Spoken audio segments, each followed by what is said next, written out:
Well, now, going to have a little change of pace here, a little change of thrust with the lovely Laurie Anderson and the always exciting Julia Heyward.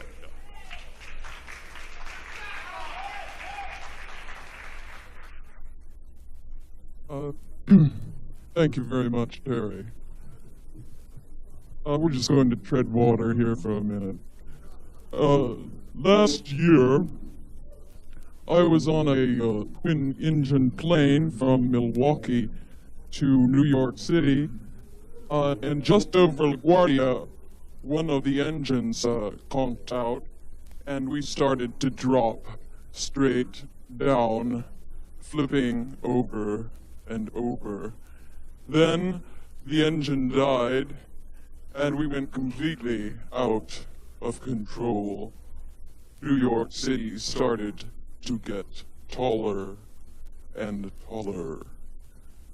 A voice came over the intercom and said, "Our pilot has informed us that we are about to attempt a crash landing. Please extinguish all cigarettes. Place your tray tables in an upright position.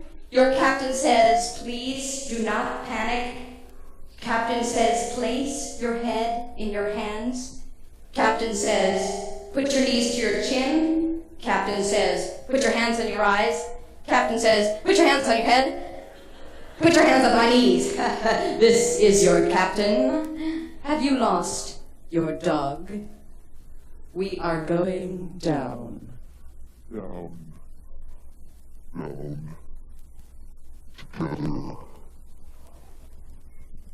As it turned out, we were caught in a downdraft and rammed into a bank.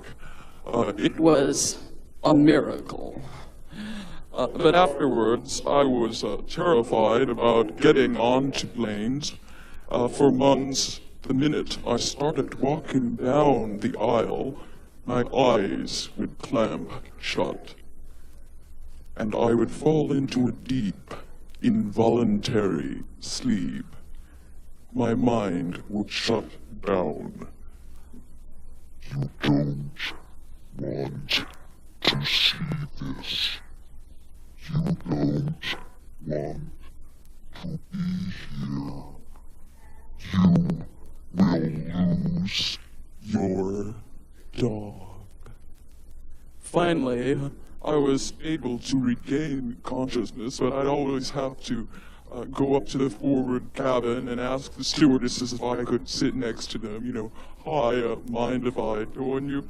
And they were always rather irritated, all right, what a baby. And I watched their uniforms crack while we made nervous chit-chat. Sometimes even that didn't help, and I'd have to find one of the other passengers to talk to. And you can spot these people immediately.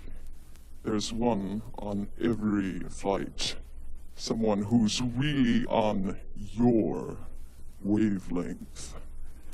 I was on a flight from LA when I spotted one of them sitting across the aisle. A girl of about 14. She had a stuffed rabbit set up on her tray table, and she kept arranging and rearranging the rabbit and kind of waving to it. Hi there, moving it. And I decided this is the one I want to sit next to. Suddenly, I realized that she was speaking in an entirely different language. Computerese, a kind of high-tech lingo. It was amazing. If she didn't understand something, it just didn't scan. Everything was circuitry, electronics, switching. We talked mostly about her boyfriend. He was never in a bad mood. He was in a bad mode. Mody kind of a guy. The romance was apparently kind of rocky, And she kept saying, oh man, it's so digital. And she just, and of course that the relationship was on again, off again. Always two things, switching current runs through, and then it doesn't.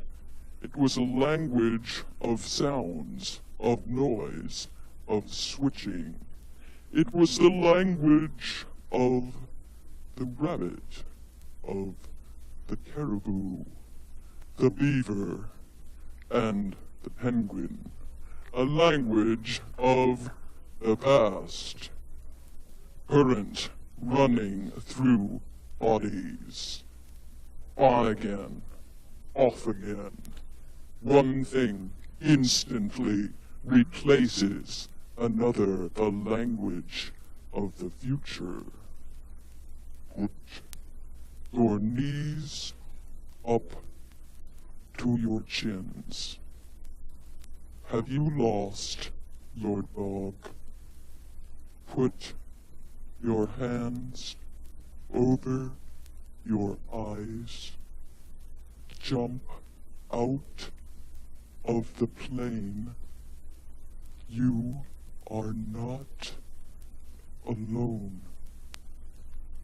This is the language of the on again, off again future, and it is digital.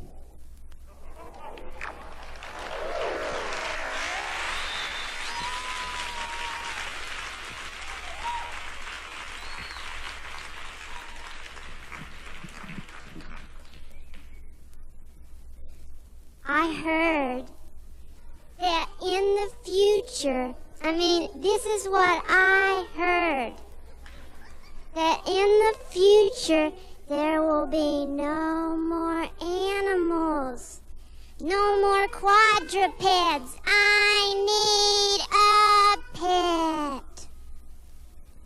And it will be a mystery why or where they went.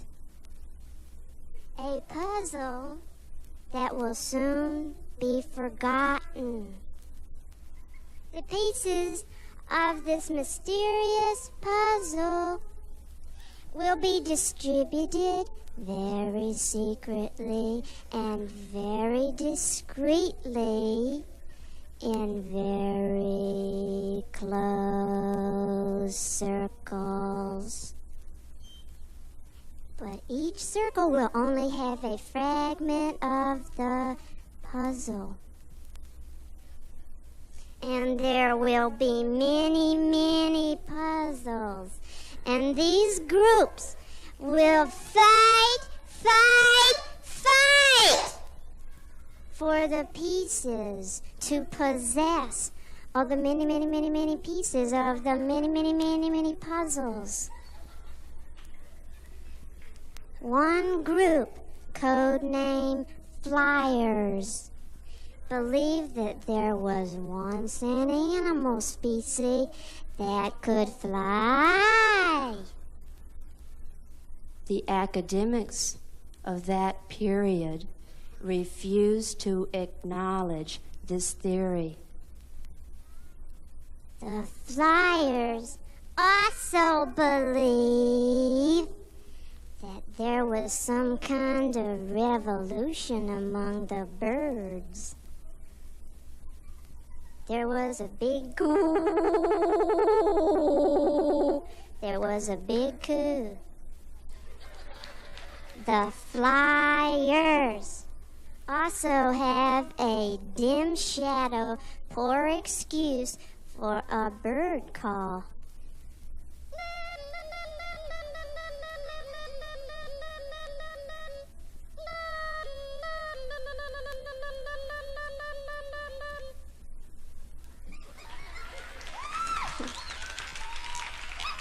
One underground group, codenamed Rabbits, alias Productive Desire, have a secret called aggressive hearing. Say what? Aggressive hearing. Say What? Aggressive hearing. But the penguins, codename Blue Bloods, Blood Blues, have the most knowledge and ruthless power. The penguins are simply more advanced. Penguins transmit to rabbits. It's either you or me. And we are simply more advanced than you. We know your secret. You hear the most, but we know the best. We know how you feel. We felt the same way 1.5 light years ago. You're so primitive. Eat the rich. You, yes, you are so primitive. Shake it. We know how you feel. We know everything. We know how you feel. Don't let anger use you. Use anger. Use anger. You rabbits suffer from perpetual emotion. Emotions are overfunded. You know what you should do with them emotions? You should stand on top of them emotions up and down and do a most elegant dance.